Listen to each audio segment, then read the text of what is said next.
Hey everyone, it's Tim and Falconite. I'm back with another episode of Road to 1.2k, and today's episode is going to be this Tier 2 Fog match versus 13D Tran 13 on the map Remnants Betwixt. So, Remnants Betwixt, well, it's going to end up being a Olaf map mirror as well, but the reason why Remnants Betwixt is an interesting map, well, it's an okay map. It's a fog map. It's got your production centers in the top corner, in the corners basically like this.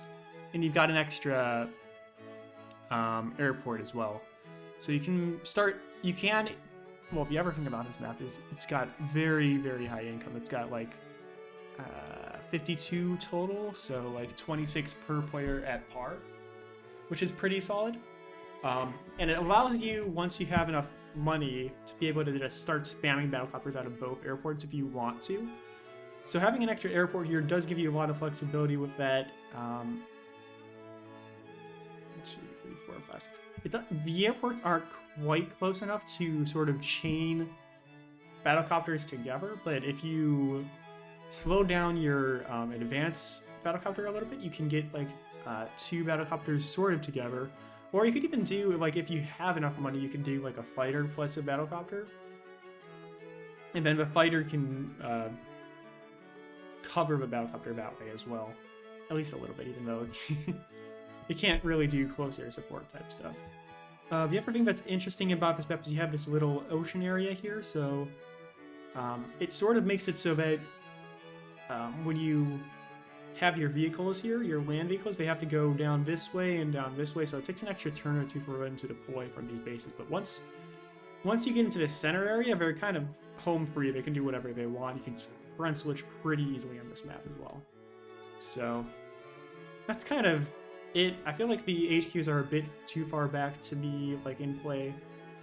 The common towers are sort of in play, like they're relatively close to this airport, like 1, 2, 3, 4, 5, 6, 7, 8. They're close. They're in range of like a max bomber. If you really wanted to go for it from the advanced airport, so that's something you could potentially do, I guess, but whatever. As I said before, Olaf's pretty much the pick on this map because high income. His superpower is going to do crazy amounts of damage. It'll slow down Eagle, it'll slow down Max to prevent retaliations and stuff, so that's basically all there is to it. It's a little bit too big for either Max or Eagle, although the extra airport does sort of make you want to pick Eagle a bit. And his lightning strike wouldn't even be like terrible, even after like an Olaf Winter Fury, because you still have all your units. Like even a bunch of 8 health Eagle units, still pretty serviceable if they get to attack twice, right? So this is a map that I feel like Eagle can be good. Eagle's a pretty decent sleeper pick. I just feel like Olaf overall is just easier to play and win with, so that's why both me and my opponent went for him, I think. Anyways, let's go ahead and get on with the replay. So, starting out here, you've got some pretty basic infantry moves going on. Not really that much crazy going on here, just, well, actually on turn 3, should it just break? Wow. The replay hasn't broken like that for forever for me. That's crazy. Anyways, he goes for a recon turn 3. I feel like that's a decent move on this map, at least for scouting purposes. Because it'll tell you where your opponent is, at least for. So I feel like the early recon isn't that bad. The only thing that you're not going to be able to do with it really is like skirmish against infantry early on, because of how this map is like built. You're going to be having your infantry slowly swarming out of these choke points across this bridge here, down through this area as well. So you're going to basically be pretty covered with your tanks, ideally. You're going to have tanks pretty much easily covering your infantry, so there's not going to be much of an in for your recons on this map, basically. They can't really do much to attack. But they are very good for intel, so keep that in mind. He goes for a second recon. I don't really think that's the best move, but whatever. Especially considering like he's about to have enough money to start spamming tanks, so like as I'm doing here, I'm getting tanks myself. So I would probably save up for a little bit more on tanks, but I guess he wants for recon so that he can see what's going on over here, which is fine. This is a really flat map. There aren't any mountains or anything for vision with infantry, so I can see.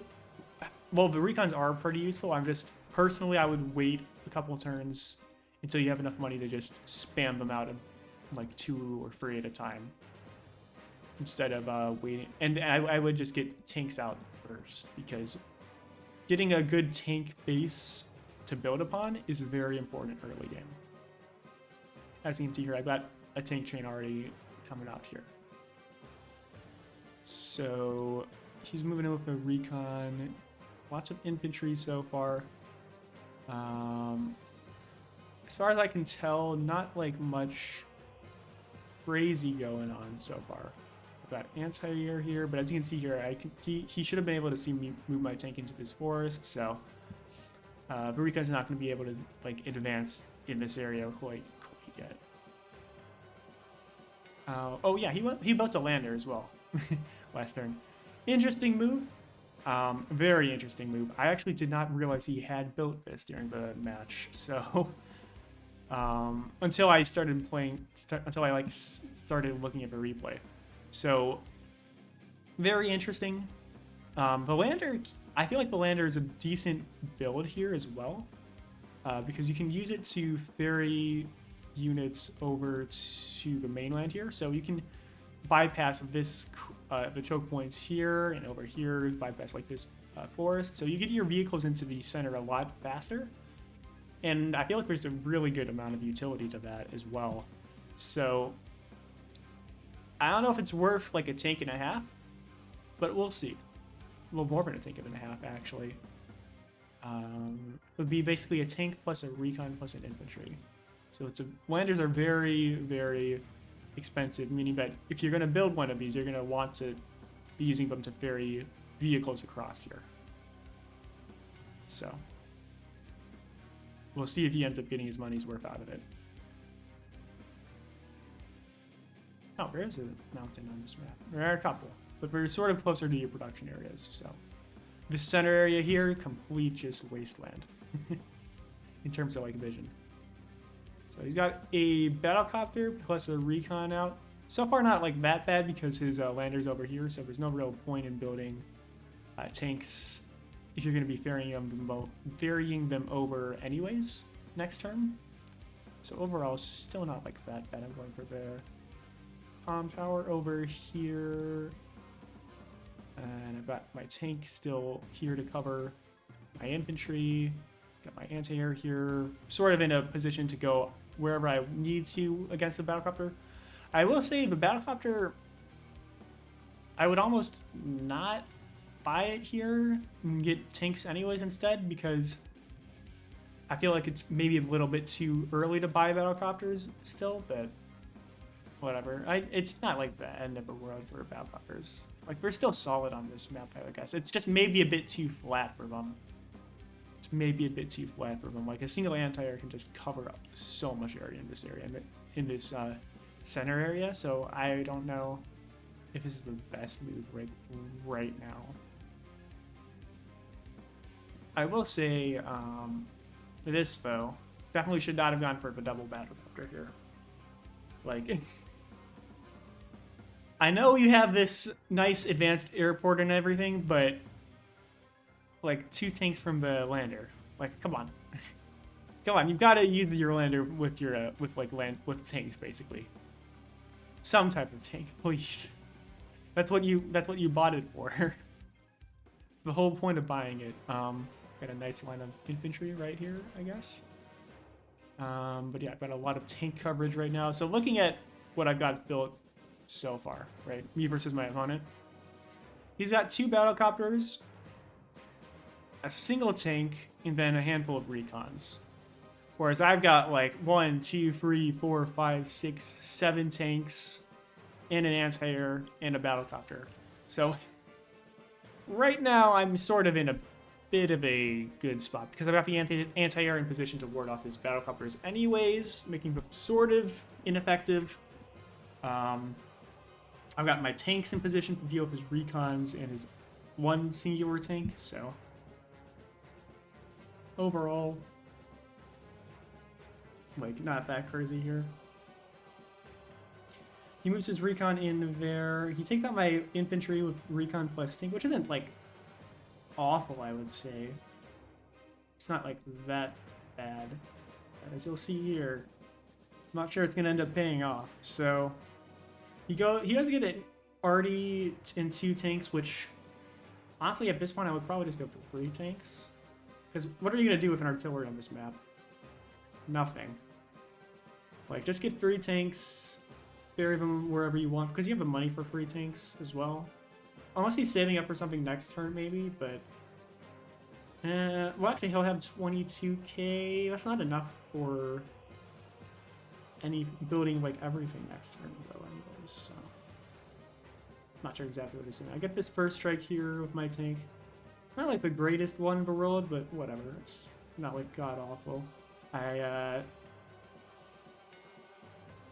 counter cap here by taking out his infantry with my tank plus infantry and then start capping myself. And then I move in with my anti-air as well to sort of ward off the battlecopter that I just spotted. So that's all. Everything's going pretty alright here. I move in another tank here to let him know. Got 3 tanks in this area. You might want to back off. My turf now. And as far as income goes, we're basically neck and neck still. So he's getting in a couple shots against my infantry, which isn't, like, awful. He backs off with his tank. That's kind of it. Okay, he's getting another shot off against my infantry, finishing it off with the recon. Another first strike against my infantry in the woods there. Gets a medium tank plus 2 infantry there. Okay.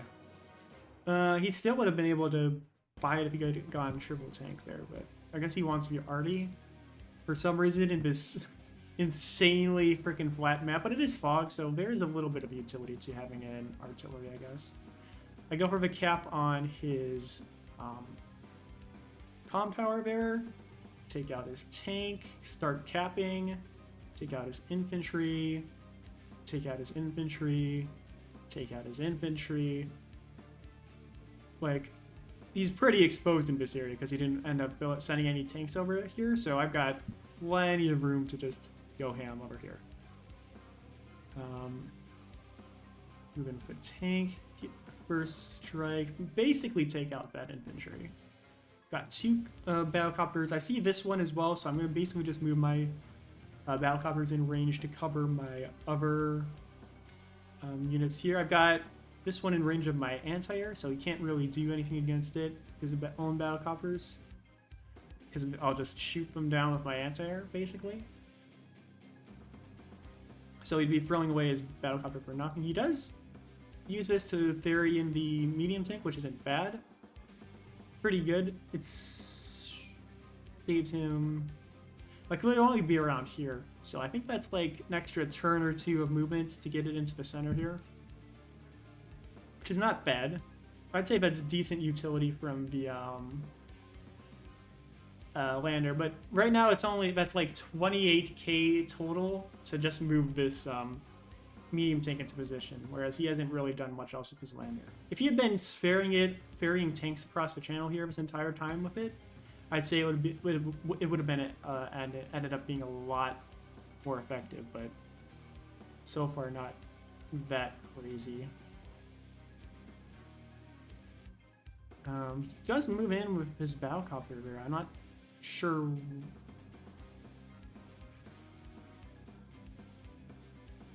What? I guess they think that this is a blue unit? That's odd. But it's definitely in range of my battlecopter now, so. He goes for the Neo tank as well. Okay. That's fine. I take out that guy. Honestly, oh wait, yeah, he's out of range of capturing anyways, so I can just go for that. Honestly, I feel like I probably should have just started capping this property with this guy, because it would have been 3 turns anyways. I join cap there. Can't really get it next turn, but that's fine. Finish off his recon. Move in with my battlecopter to take out, finish off an infantry, and then take out the battlecopter. Cover it with my tank there to an extent. I guess he's got the artillery to sort of give his medium tank extra firepower, but yeah. I'm gonna take out that 1 infantry there pretty easily. Take out that one. And then I'm sort of just swarming in with my other units at this point. Getting more good first strikes against his infantry and stuff. Got a good amount of swarm. We got a decent little swarm of battlecopters here. We're sort of just here to cover all my other units here. So, in my anti-air is out of his vision range right now. So he moves in with his infantry, takes out that guy in retaliation. That's fine. Doesn't quite prevent me from capping that there, but it doesn't really matter quite yet. Finishes off that. It's a good first strike against my anti-air, so that's not bad, but I still have it. Then he gets his Winter Fury as well, which is pretty solid, I would say. Overall, pretty good. And is it... The only other issue is, like, right now, you both got it, the Winter Fury off. I'm ahead 8 in unit count. I am behind quite significantly in unit value on the board, though, right now. But I am going to be able to make a decent push here. So, taking out that, get a good chunk of his medium tank taken care of there as well. And then just start swarming his infantry, making them as ineffective as possible here. Right now, he is ahead in income for the time being.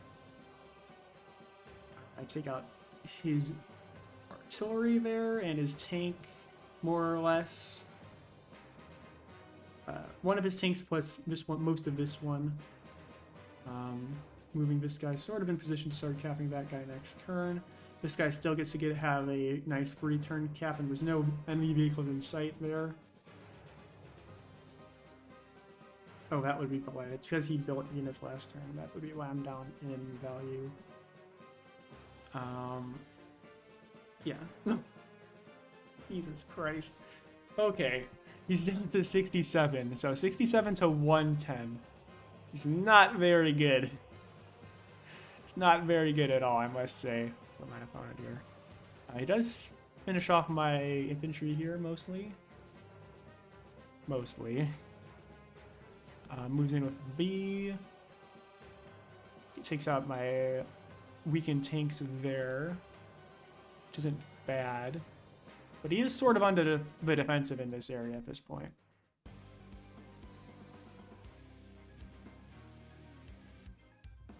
So now all of the Winter Fury is done with. So now we're back to just normal gameplay for a few turns, I guess. Taking out his tank there, getting I guess a decent first strike against his Neo tank with the B there. Finishing off his party, neutering his medium tank, so I bet 2 up, and the medium tank isn't going to be able to do much else here. Moving in my infantry so that they can heal. This guy's going to flip next turn, so it'll be 26-25 in my favor next turn. And then I've got my infantry here as well, ready to start capping into top right. All of his infantry is dealt with, so that's even better. Back to save my 1 health infantry there. Isn't bad. Do I go for the cap there? No, I go for the cap on this property here. Okay, interesting. He actually can't see it because medium tanks don't have the greatest vision in the world. Neither do neo tanks, actually. They only have 1 vision, I think. Yeah. Bees have 3. Bees have 3 vision, but they're out of range here, so. He is starting to swarm me a little bit with the battlecopters. And he has managed to take out a good amount of my stock. I do have some anti-air in the back to deal with it, though, so that's like not that bad for me even. And my fun designs. So, here's any designs. You could send a recon up north this way, I guess. But I'm about to take this property. I'm about to flip this one, so I'm going to gain the income lead, and I'm actually going to take this one as well, I think. Like, he's not going to be able to do that much against this infantry. You can't even see it right now. So, that's going to end up being an issue for him. He should definitely have vision on this guy, I think. Unless you don't get vision on comm towers. Yeah, his vision's sort of fucked up right now. But anyway, that doesn't really matter. What does matter is that just the numbers here, which you can't see, but you can sort of feel when you're playing in game. Which is, if the main number that matters here isn't even the unit value on the board. He is down, like, I'd say about a turn's worth of income, but that's not like a crazy amount of that's not that crazy of a gap overall. That's something that he can still fight through. What is really bad for him is his positioning, right? So most of his value is in this Neo tank right here and then the battlecopters. The only issue with that is I've got plenty of anti-air to deal with the battlecopters. I've got plenty of battlecopters to deal with the battlecopters plus the Neo tank. I'm about to take all of this in this area up here.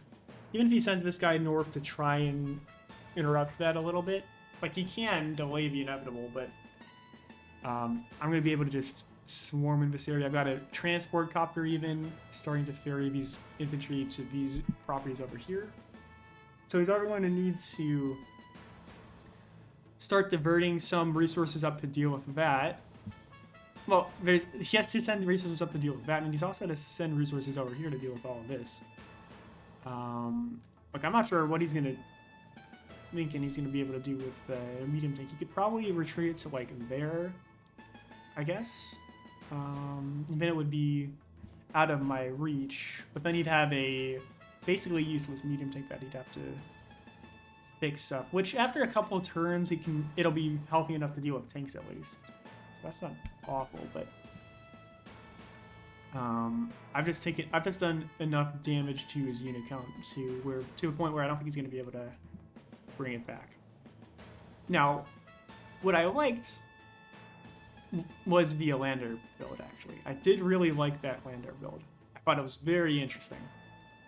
The only issue with building the Lander here is it costs 12k, which is basically a tank plus a recon plus an infantry. So if you're going to build it, you're going to need to get a good amount of value out of it. Which I can calculate, which I'm going to calculate just by how many vehicles he decides to bring over. The infantry, I don't think it's a big issue for that, because he could have just built a transport copter for that. Or even a black boat if he wanted to, but I feel like a black boat wouldn't even be that good. It would kind of be overkill. I feel like a transport copter, if you're going to go for anything in this map, you're going to want to build a transport copter. Because you have the extra airports in order to be able to do that, and they're really cheap too. They're only like 5k. So getting a transport copter to ferry infantry across in this area wouldn't even be that bad, because you can just shore up your infantry over here pretty easily. So you'll just have like an infantry producing base plus the transport copter. That's pretty solid, right? It gets your infantry over here a little bit faster as well, so you can start dealing with these center properties, which are kind of juicy, and up in the air, you can get to them a little bit earlier. But if you're going to build a lander, what you should be doing is like ferrying tanks and stuff over to this area, because it is kind of hard to get from around this area to this area. So that's why you build the landers, to allow you to ferry your tanks over this way. And that first turn, if you're sort of low income, I can see not being able to build tanks right away to send on Lander right away. Okay, that's fine.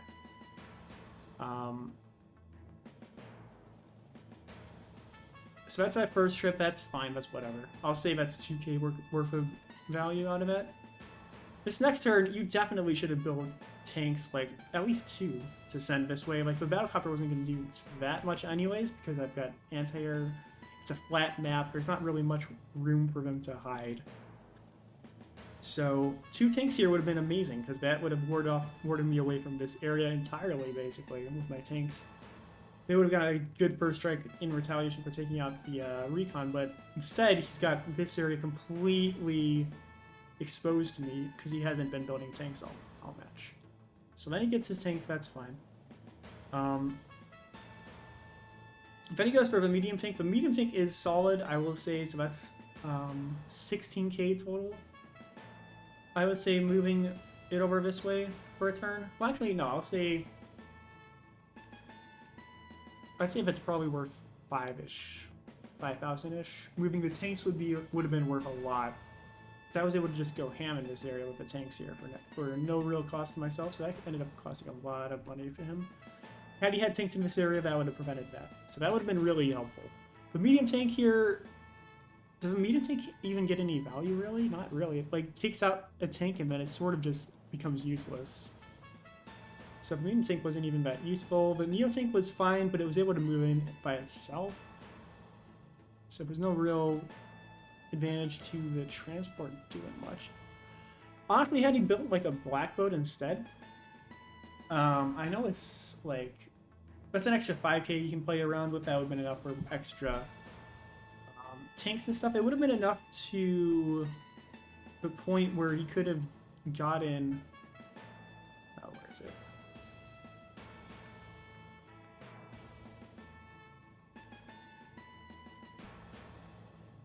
But yeah, he would have had an extra 5k basically for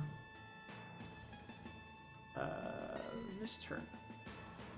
He would have had 28k. That would have allowed him to have an extra neo tank, and the neo tank actually would have been decently good against my battlecopters. It wouldn't have gone down as easily. So that is another issue. Like, and it would have been able to just go here by itself, right? So it would have been able to basically get to the same position that he got the medium tank to. You would have still been able to ferry infantry relatively quickly because the black boat can take 2 infantry at a time, which is solid.